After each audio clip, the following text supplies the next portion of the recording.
No, it always used to drive me mad. It was the same response I'd get when I got breast cancer, but that sideways head tilt that nobody wants to be on the receiving end of.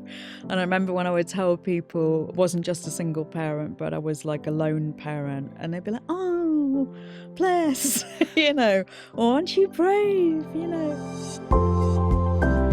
Welcome to the Breast Cancer Now podcast, providing support and information to anyone affected by breast cancer.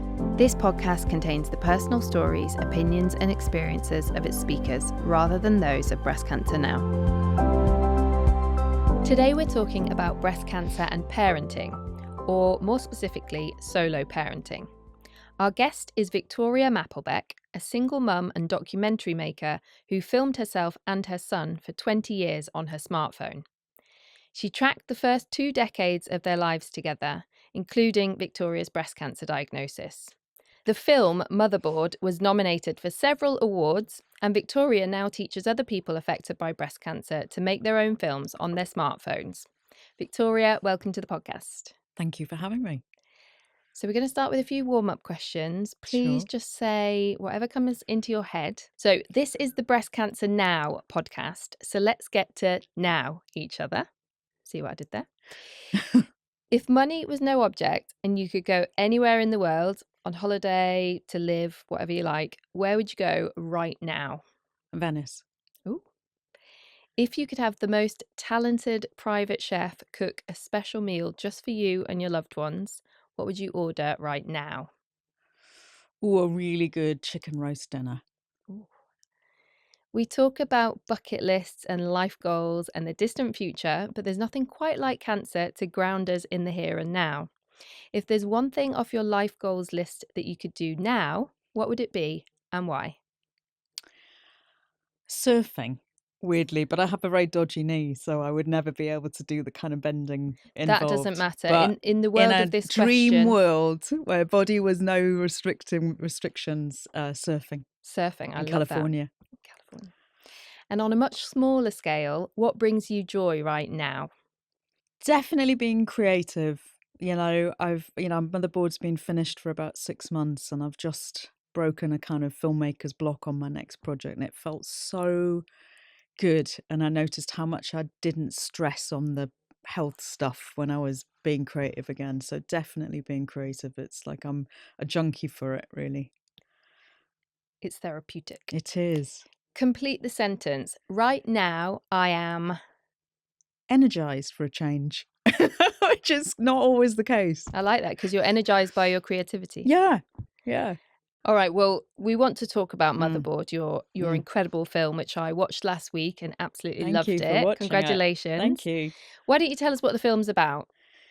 So it's shot over 20 years, and effectively it's a portrait of me raising my son Jim on my own. And it began after a very short relationship had broken up, and I found myself at 38, single, pregnant and broke, and decided to go ahead and do it on my own as a solo mum. You were already working as a documentary maker at that point. I was a freelance documentary filmmaker at the time, which kind of virtually I had to stop overnight because I just knew that wasn't going to work around being a solo mum particularly. And so the film, you kind of see, I don't know if you've seen Richard Linklater's Boyhood, but it's like a sort of documentary Boyhood where you see my son Jim almost grow up on camera. So there's footage of him in the very early pregnancy scan material right the way to him at 20 giving me dating advice.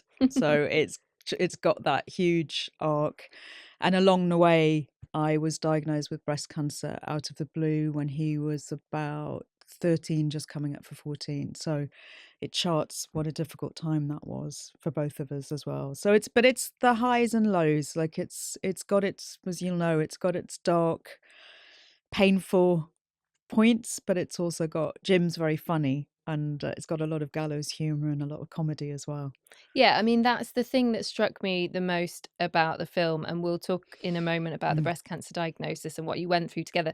But the thing that strikes me the most about this film is Jim and how much of an amazing, mature, even when he's only 12, 13, funny, kind, loving. I mean, what we see on the film is what you've put together, but the Mm. impression that you get of him as someone who's never met him is what a wonderful boy to have as your son. Oh, Is thank that what you. he's really like? It What is he is like? it is what he's really like.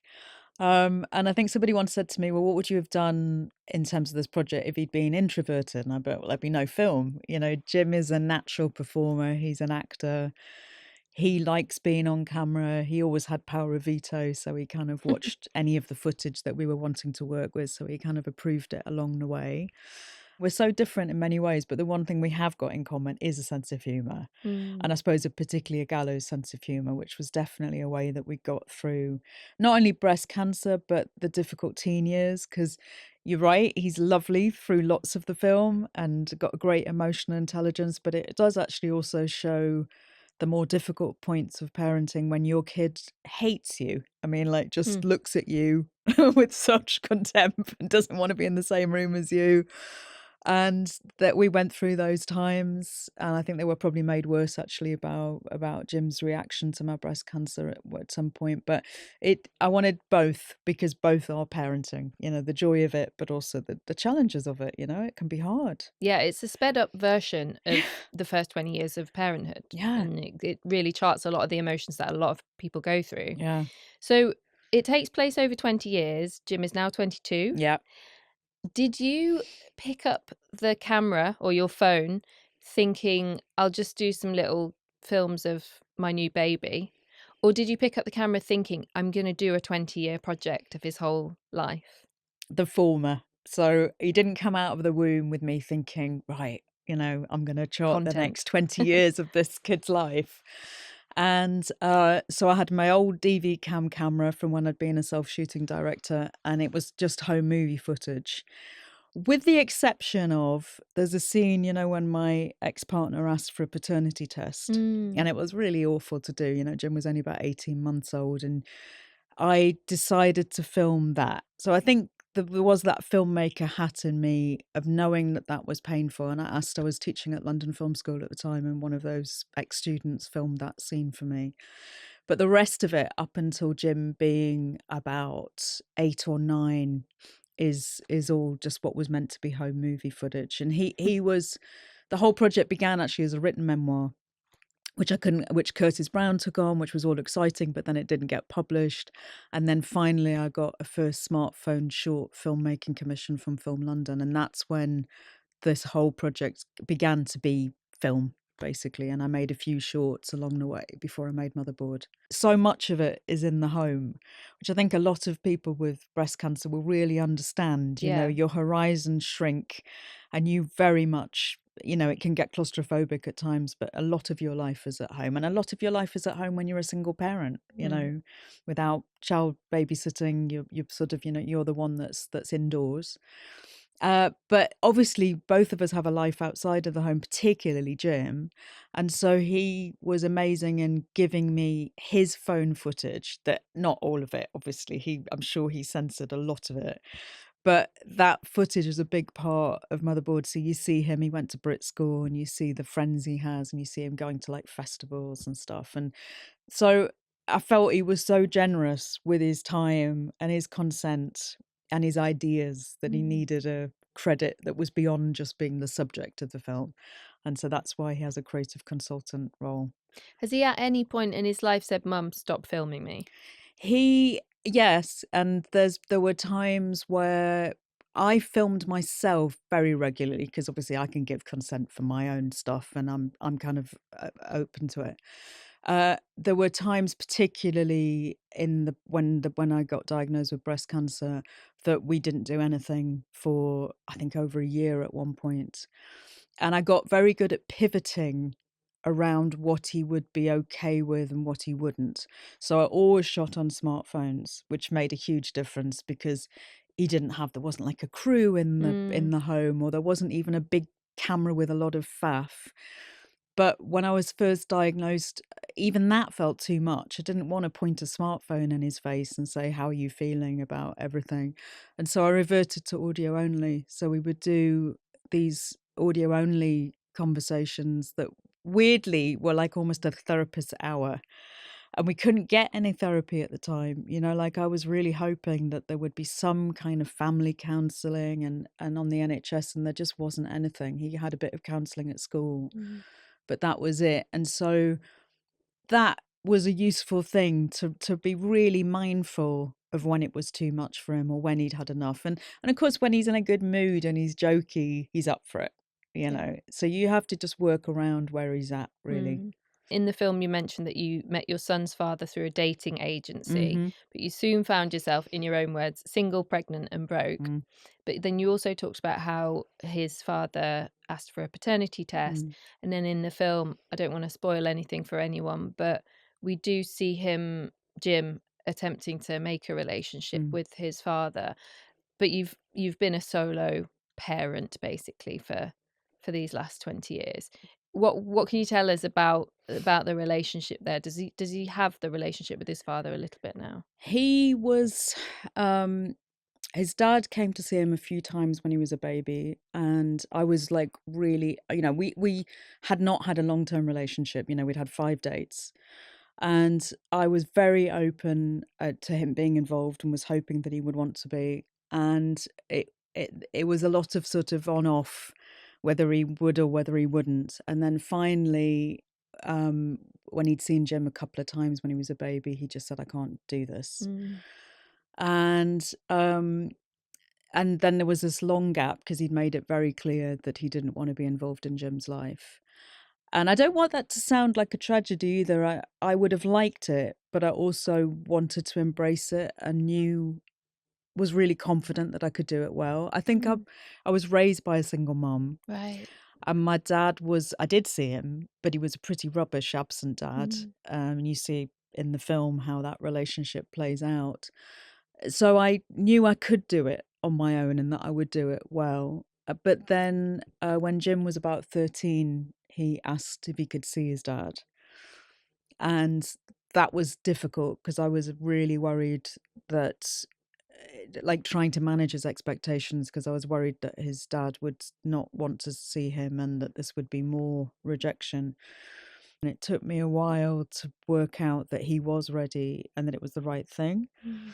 And then his dad did see him and saw him about 3 times. And then I think Jim, that it was kind of enough for him. I think it's quite hard to make when you've missed so much of someone's life. It's quite hard.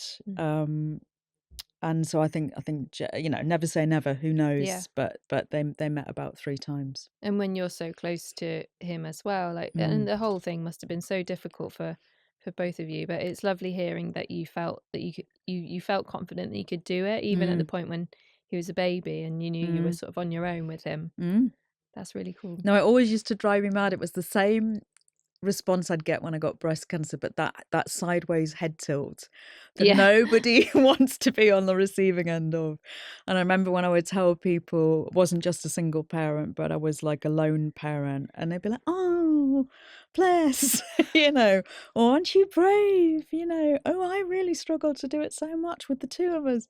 And that used to really annoy me because I can see I've got 3 fantastic brothers who are all brilliant dads. And I can see how great it is when it's a 2-parent job, for whatever gender, and it's done well. But I also had a lot of friends who were in extremely unhappy relationships where the men were not doing diddly squat. Yeah.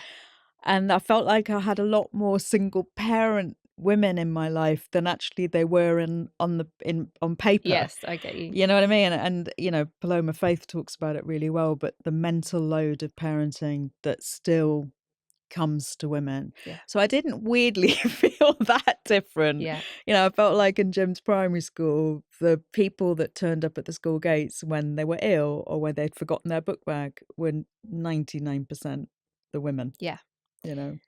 Well, you've mentioned it a few times. Let's talk about the breast cancer diagnosis. So Jim was about 13 at this point. It was just before Christmas in 2017, and Jim was 13. I had my first mammogram about 18 months earlier, which had come up fine. And I'd push for that one because I was on HRT in my 40s and I was nervous. I'd be about 53 by this point. And then the second one came up that would have just come up when Southwark Council got to me on the list. And I nearly didn't go, thinking, wow, I've had it, like, you know, you only have them every 3 years. I've had one 18 months ago. And if they turned me away at reception, I would have gone.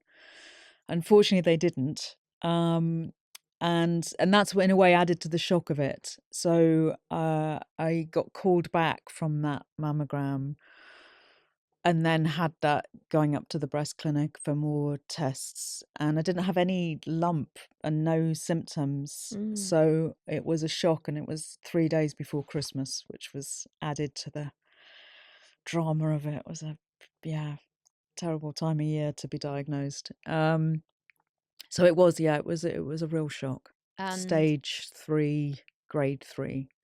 So I had to have sort of chemo, radiotherapy, the works. I was lucky in that I had big boobs, and so I was able to have a reduction instead of okay. a mastectomy. So that was one thing that was made it a bit easier. And how did you break the news to Jim, and how soon did you tell him? So I remember that I think for any woman who's been diagnosed, if you've got kids, that's your first thought. Yeah. And that my angst was all of that. And he was at a friend's, and we were meant to be going to kind of like a bit of Christmas theatre at the South Bank that night. And I suppose he began to know that something was wrong when I was going, this is all taking longer than I thought. And I remember sitting, you know, they'll do the little family rooms, which again, you don't ever want to be sitting in, you know, waiting for a breast cancer nurse to come and talk to me after the diagnosis. And I remember thinking, how could I phrase it where I wouldn't mention cancer? Like, is there a way? In front of Jim, do you mean? Yeah, no, Yeah. this was before, so I hadn't gone home yet. Oh, I see. So this was me sort of just digesting the news and Got it. thinking, what am I going to say to him when I get in? And I remember thinking very quickly, immediately, no, that's crackers. I can't. I'm going to have to tell him it's cancer. And I think the thing that was probably helped me just on that initial night, and I must have blocked it out because I haven't actually got any memory of what I said to him. And I know I went back that night and I did tell him. But I think what helped is, you know, there's so much waiting and you don't know. But I would have been straight with him because the radiographer said to me, looking at what we're seeing, I'm 99% sure that it's breast cancer. But I would have definitely, you know, at that point, you know, you don't know you're going to have chemo. And so you're hoping that you might be able to skip the chemo. And so I think that helped, that it was a sort of gradual bad news coming in. It didn't all hit at once. Did you film that moment, telling him? No. So what I did do, and this was quite a useful technique in the film, was I never filmed live those difficult moments. And so that when I did have filmed conversations with him, they were like a recap, like days or weeks afterwards. So there is a bit in Motherboard where it's about a week. We're in Brockwell Park, which is my local park in Herne Hill. And I'm saying, oh, that was fun. Breast cancer diagnosis 3 days before Christmas. And that's about a week, 10 days after I got the news. That was the first time that I'd filmed him. And actually it kills me when I look at that because he looks really pale and stressed and he's trying to be positive, but you can see, like, it kills me because I can see that what he's going through, you know. It's funny, isn't it, how we can document our whole lives, but I often find, see, I've documented my whole life in a different way, which is writing it down in a diary, which I always had when I was younger. And the day of my breast cancer diagnosis, I think I wrote one paragraph: I've been diagnosed with breast cancer, I'm going to be fine, something like that. And then I didn't write anything for about 9 months.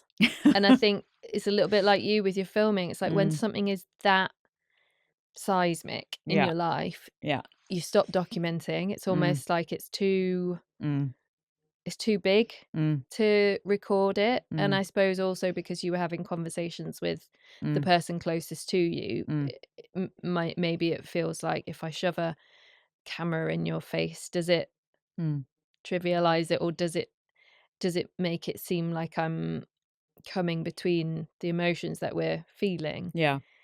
So yeah, Interesting. definitely with Jim, I felt like the cancer narrative is definitely done after the event and Yeah. not live and uncut. But I did when I started through the treatment, you know, all of those shots which I got when I was doing my chemo and the radiotherapy, those are the chemo ones are live of me Mm. doing the chemo. And I did used to it's one of huge advantage of shooting on a smartphone because I kind of rock up to my chemo and I wouldn't have to if you know if we were filming with big kit and a crew you'd have to have gone through the comms department and asked for Yeah. permission and nobody's frightened or fearful of a smartphone. And of course I would explain that it was in selfie mode, which it always was, so I wasn't filming other patients and I was Yeah. really mindful of that. And of course not one person said no.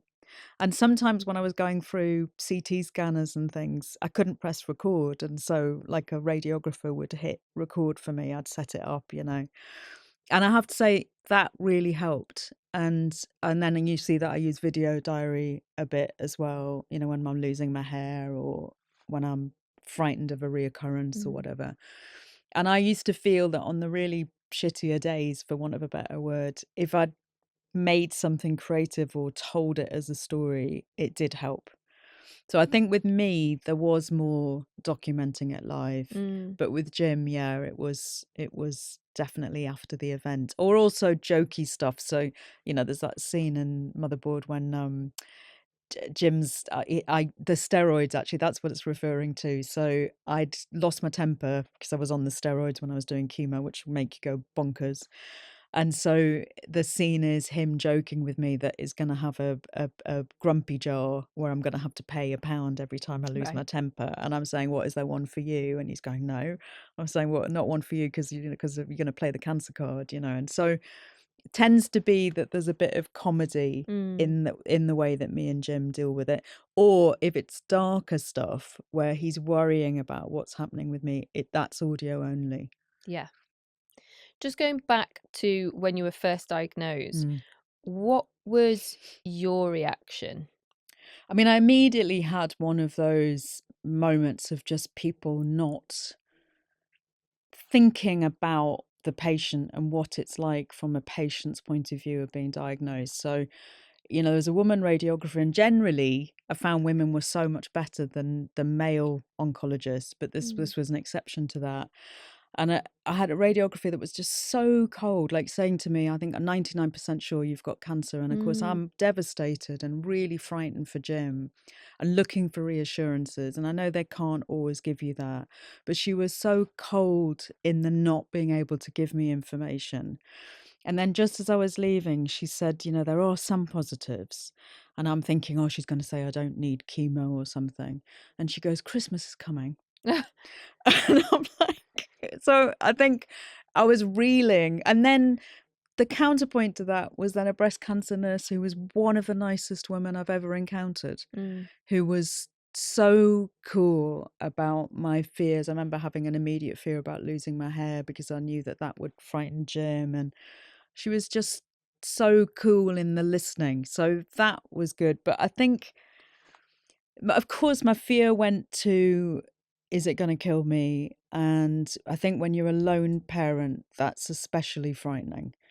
Yeah. And I had to immediately start thinking about, like, I was going through my archive the other day and I found this voicemail I'd left for my brother. It's going to make me cry. Um, when I was basically telling him he's Jim's guardian if anything happened to me. And I was sort of telling him where everything was. And that just those things I think are harder when you haven't immediately got another parent. Jim's got my mum who's fantastic, but my mum was in her 80s when I got Mm. diagnosed. So yeah, all of that. I think it was the bit because I was telling you how really happy and fulfilled I was as a lone parent and how what a good job. I'm proud of what I did. But the one time it really was tough and it did make me think, shit, this is more difficult, is when you get a health diagnosis or a mortality wake up call because there isn't another young person, youngish, I wasn't that young, but there isn't another middle aged person to sort of fall back on. And that was really hard. Yeah, of course. And Mm. we see that in the film. There's a part where you break down, pretty much the only part I think where you break down in tears and you say, I just want to get him into adulthood. Mm, And that is a phrase, literally, that I've heard from quite a lot of people who I've mm, met in the cancer world, mm, particularly people who've been diagnosed with metastatic breast cancer, who are mm, single parents, mm, and who say, I just want to get my child mm, into adulthood because you mm. worry that what will happen to them if you're not around. Yeah. I think it was, with Jim, he was 13, just turned 14 when I was diagnosed. And I think I think the teen years are the hardest. I really do, because it's when you've created this human being and they're naturally different to you. They're becoming their own human being. And the challenges they have around falling out with mates and the nightmare of like cancel culture and judgment within teenagers and their use of phone and Social screen media. time. Oh my God, so complicated. And Jim was beginning to have those issues as any teenager would be, and needed me in those moments so much. And it was such a more complicated need than pre-13. Jim was such an easy kid, and like you just had to entertain him, feed him, clothe him, hug him, and he was like happy as Larry. And so I think that made it harder, of feeling I just want to be there. And thank God I was able to be. Mm. I feel incredibly lucky that I was. Um, in the film, we don't see a huge amount of Jim crying or being upset Mm, off camera. Sorry, on camera. And I don't know if that's because a lot of it happened off camera or whether mm, he was just extra strong. mm, But um, is there an element of him being, because you're a solo parent, but he's also an only child? mm. Do you think there's an element of him being the only child of a solo mum that has made him almost like a parent to you as well, because he felt like he had to look after you and look out for you and comfort you when you were going through your breast cancer? There's a scene that I keep in, which is the Christmas following my diagnosis, after I'd been through all the treatment and done the chemo and lost my hair and everything. And I remember thinking that Christmas was going to be great because I was like through all the treatment. And weirdly, it was harder than the one before when I just had the Mm, diagnosis, because I'm burnt out physically with what I've been through. And I've got really bad arthritis, and so I suddenly got lower back pain and convinced myself that it was metastatic cancer. And you see a video diary that I do, and then that's hard enough to watch. These are the points I always have a toilet break if I'm watching at a festival. I leave at this scene because it's so hard. But the scene that's harder is then when I'm filming Jim, and then usually in the film he's really monosyllabic. He does not want to talk. He's not in the mood, and I get visibly irritated with him. And I leave it in, and I think it's a flawed moment of parenting, because I think what I see now is you're wanting him to be there for you, and he's a kid. He's 14 years old and he's really suffering. mm, And I was persuaded to leave it in, and I'm glad I did. We had a team of consultant editors, and one of them said to me, I don't look at that and think terrible, terrible mother. But he said, what I look at it as is that you and Jim are both really suffering, but for the first time, you can't help one another. And that's weird, because you have been there for each other, mm, and you're in separate bubbles dealing with it in different ways. And so I left it in. But I think on the whole, I was pretty good in not expecting Jim to support me. yeah. And I look back on it and think what was very silly about my cancer treatment, and I don't know whether other women can relate to this, but I've got this kind of northern sort of sensibility of like, get on with it, be resilient. And what I look back on it now and think is really sad is that I did every single appointment and chemo session and CT scan on my own, every Mm, single one. And if I ever got another diagnosis, I'd be really careful not to do that. That was silly. I had, I hadn't heard that word hyper independence as being a problematic thing, and I'd always thought it was a good thing. And I mm, look back on it and think that was really silly. And it wasn't that I didn't have friends. My friend Kieran was going, "I'll come with you to chemo," and I'm like, "No, I don't want you there because I sometimes I'm vomiting." Like, really? So I've had to unlearn that. But I also felt that was the right thing. So Jim was not involved in doing any of that. But yes, I think in that moment, you see that I'm needy. I'm feeling the loss of him. I think what happened was he did that moving away from me the way that all teenagers do. It's Yeah. like a natural and normal and healthy part of growing up. But he did it especially fast when I got breast cancer, and quite brutally. And I think he was terrified about his need and how much he needed me.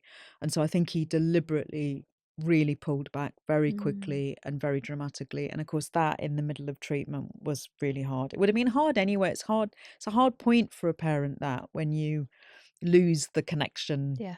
But my mum used to be great. She'd say, you know, they leave you, but they come back. Mm. They come back as an adult, and that's really the case with Jim, and you see it in the film. But it's really hard when it's happening, and it was really hard it happening during treatment. Yeah, you're going through two separate things that are both really, really hard in themselves. The child Mm, becoming a teenager mm, and the you going through breast cancer, and to have them both at the same time mm. is a It lot. was like a double whammy. Yeah. And I think that breast cancer and the anxieties that come with it and the side effects of treatment, they often turn the volume up on other things in your life that Mm. aren't right. And I think that's what it did at that time. For the best lesson I found of the parenting teens is to stop trying to fix everything. Because I think, because I'm a mum and I'm a filmmaker and producer and director, I'm quite I'm used to fixing problems, and teen problems won't fix that Mm. easily. And so what your teenager, I think, really wants, or even child of any age, is quite often just the listening. And that's really painful. So to hear your child express a lot of pain or worry or anxiety, you just want to like stop it. I don't want them to go through it. And I think it's an acceptance of they're going to have to, and it's not going to be the most terrible thing. And just to sit with it and listen. I found that so hard, but things got a lot better between me and Jim when I stopped trying to fix it. Yeah. One of the things that I think is really difficult when you've got breast cancer is the statistics. Mm. And Hannah Fry did a really good documentary, didn't she? I think she had ovarian cancer, but where she said, even as a mathematician, I'm struggling to understand the stats. So you don't understand them that well, and I think you're sometimes misreading them, and it's obviously full of anxiety. I had this belief of I should be honest with Jim, and that was the healthier thing. And when I was going through it, you know, I've now subsequently found amazing Caroline Leak from Fruitfly Collective, but it wasn't going at the time, or it wasn't on my radar. So I was really floundering around for how do you talk to a 14-year-old young man about it. And I think sometimes I would quote the statistics about, so if I do chemo, it's going to improve my odds by a pathetic, frankly, whatever it was at the time, it was about 3%, maybe 7% on 10-year stats. And I just, sometimes Jim would quote back at me and he would have misunderstood or Mm. misheard. And so I would, it's that fine balance, isn't it? Because you don't want to hide what's going on. And I think that's not healthy.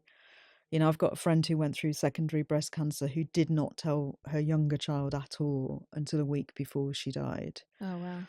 And so I know that that's a not a really great other Mm. end of the spectrum. But I think I gave him, there's too much information and it's overwhelming. Mm. And so I look back on it and I think I'd have tried to think less about it all in statistics as well, or at least do the Hannah Fry of like really trying to understand them because they're difficult. Yeah. If you had had a partner, those are the things you would have talked through Yeah, with another person. yeah, And because you don't have that and you're conscious that you want to be honest with your mm, son, and you want to, this is the way you've chosen to do it, and you want to be honest and upfront with him, and mm, I think that is the right mm, approach. But you then end up sharing more than you might share if you had perhaps had someone else that you could have talked to about it. yeah. And yeah. Yeah. And I think at the time, you know, it was pre-ChatGPT that generally I think is better for health. It's probably not Better than Google. better than Google. Right. And I would disappear down the Google rabbit hole, and you're looking for reassurance, which you're never going to find. And you're trying to understand academic medical reports, which, of course, as layperson can't. Yeah. So I know, having done that, if I ever got a bad diagnosis again, not to do that, like to be really careful about how I do that. Yeah. I would also say to anyone listening, if they're newly diagnosed, Mhm. I would say do your best not to go down a chat GPT or AI Yeah. rabbit hole, because Yeah. we all know that AI gets a lot of stuff wrong. Yeah. Yeah. And if you're asking a machine, how long am I going to live? What's my chances of survival? Is Yeah. the chemo going to work? There's such a high likelihood that you're going to get wrong answers Yeah. and you're going to terrify yourself, because that machine doesn't know. Not even Yeah. if your doctor knew exactly what the trajectory of your life was Mm. going to be based on the treatment they're going to Mm. hopefully give you, Mm.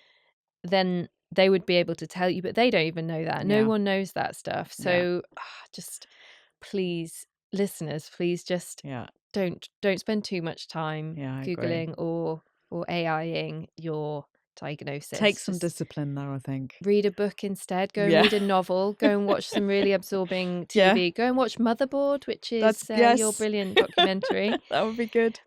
So you mentioned Caroline Leak, who Mm. is the founder of Fruitfly Collective, Mm. which is an amazing organization that helps parents to deal with parenting around cancer. Mhm. So Caroline lost her father to cancer when Mm. she was very young, and she wasn't told that he was dying. She Mm. wasn't really told much at all. So she Mm. now runs this organization. And for our listeners, we've done a two podcast Mm. episodes with Caroline Leak talking to children, teenagers, younger children Mm. about cancer, and also about metastatic cancer and grief. Mm. So we will put a link to those episodes in the show notes in case anyone's missed that, and in case anyone's in a similar Mm. situation to you with a child of Jim's age or another age who they're struggling to Mm. know how to break the news or talk to Mm. them about it. But separately, you're working on a new project running workshops to teach other patients and young people with cancer how to make films on their smartphones. And you're doing that with Caroline Leak. Yeah. Yeah. So tell us about that. Well, she's amazing, as you know. I love the work that she's done at Fruitfly Collective, and I think what's what's particularly interesting is the work she's done for when I could have really done with that support about how do you talk to teenagers Mm, and young adults, and about that being a whole different set of kind of expectations and needs, and kind of a tricky one to navigate. And I met her via when I was starting to work with breast cancer now, and we've come up with this project idea called family viewing. And the idea is that it's a series of workshops, and with the kind of amazing creative tool you have in your pocket, which is your smartphone, of documenting your family life. And it's effectively for parents to work with really teenage kids and young adults from sort of 14 to 19. And the idea there'll be kind of light touch kind of creative ways to get into making a project. So I thought one might be like what got me through breast cancer would be the voice notes and the voicemails that people would leave me, or I had a friend, Glenn, that used to do me stupid little Instagram videos with filters. And your phone is like a kind of diary of your life, isn't it? yeah. It's like a mirror to your life. So, that we're going to do one way, find a voice note or a voicemail and find ways of visualizing it as just really light touch, Mm, sort of little creative exercises like that. And I'm doing it because I really found that kind of creative outlet when I was going through the breast cancer was just enormously beneficial. And, Caroline deals with lots of parents who are at that point where their kids are not talking to them, or are just aggressive and difficult all the yeah. time, or not, they're just retreating into a shell.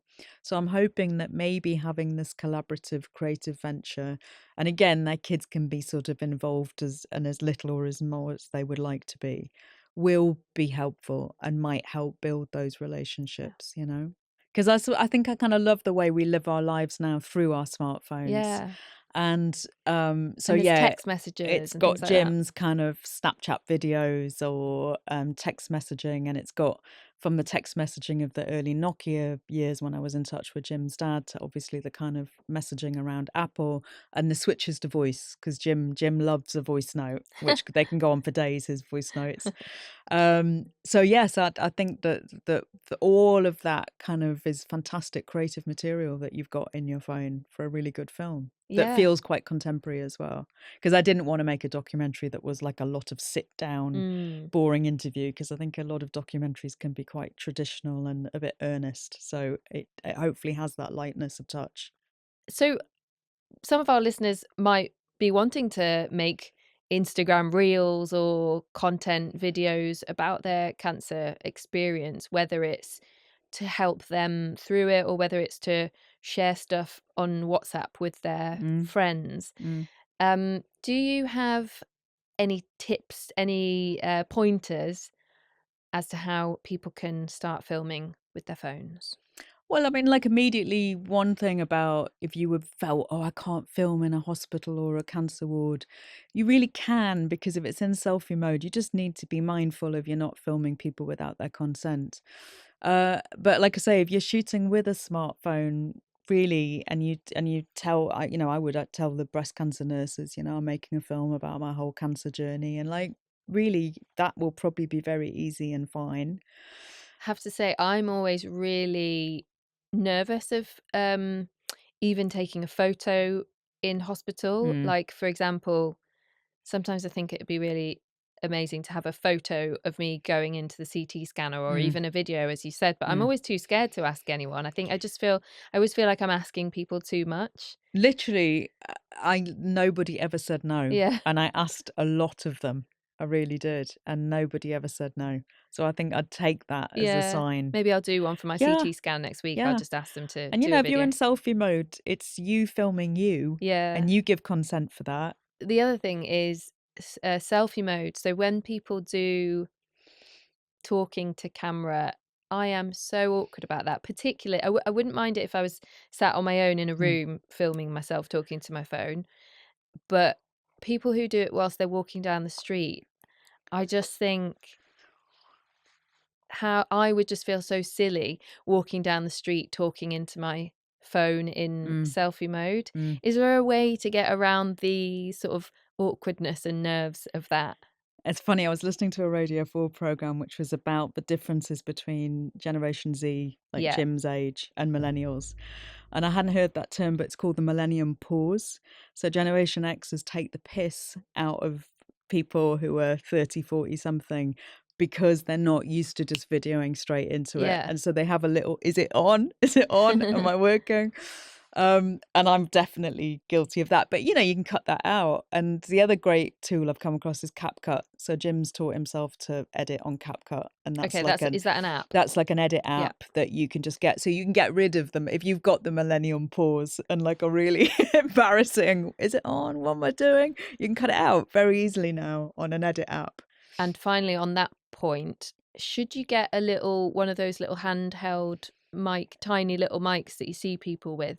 Because, for example, if you're holding your phone in selfie mode in the street outside the hospital and there's loads of traffic coming past and it's really noisy, that's just going to be loads of background noise, isn't Yes. it? So if you're filming like that, like in a cafe or in a kind of roadside, you can get these little Rode Smart Lav microphones that are only about 40 quid that go into your smartphone, and that will just instantly give you decent directional sound. Yeah. But actually, your on camera mic, if you're in a chemo bay, or do you know what I mean, like it's, as long as there's not crazy amounts of other voices around you, you would be probably okay. And so Motherboard has got a real mix of Mm. sometimes rougher sound, because I wanted to be more spontaneous. Jim didn't even like it at home if I said, can we put the radio mics on, and it was faff. Yeah. So you'd be surprised. I mean, again, AI, where it is got its uses, is you can use AI now to clean up sound, Yeah. and again, very, very successfully. So yeah, I wouldn't overthink it, because I think also sometimes you create barriers to being creative with extra tech. So I think you can be quite spontaneous and low tech, and you can clean it up after the event and it'll be fine. What do you think it is about creativity that makes you happy? I think particularly in relation to being creative around the really difficult stuff in life for me, for the going through cancer, is that it gives you some sense of agency Mm, and perspective. And when you're going through a chronic illness, um, you don't have much agency. You know, you have to yeah. lean into the lack of control and the lack of knowing. And so I think, there was a real turning point for me when I had a fantastic woman oncologist, and I asked her if they kept the cancer cells, and obviously they do. And I said, could I film them? And she thought it was a bit of a bonkers idea, but I was happily did that. And so my cancer cells end up, I filmed them and then I got pictures of them and I animate them. And so they're in Motherboard. And that process of, I was still mid-treatment and looking down the barrel of a microscope to cells that I know could potentially kill me or come back, but they were so beautiful. And just that looking down the barrel of a microscope or through a lens for me, and writing is the equivalent of, just gives me a sense of having some kind of Yeah. agency. Yeah. And it helps. How are you now in terms of the breast cancer? Well, good in that I have a yearly mammogram, and each year I'm now 8 years on, still on tamoxifen. I'm on it for another couple of years because I had to do it for 10 years because I had a kind of higher grade.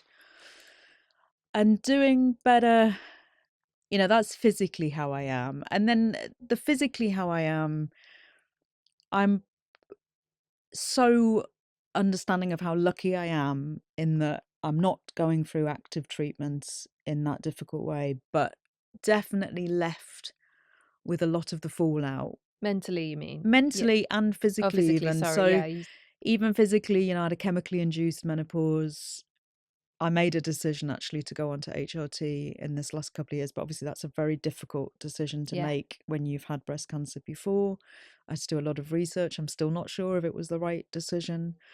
Um, so physically still have some of those issues, and mentally had found it very difficult. And listening to a lot of the amazing episodes on breast cancer now over the last few days, hearing how many other women feel it as a post-traumatic stress, Yeah. that you're never the same again. How do you deal with it? And I have an amazing counselor who specializes in people dealing with chronic illness or cancer, and she's been really good for me in, definitely I feel like there's been times when I've obsessed too much about a possibility of a reoccurrence, Mm.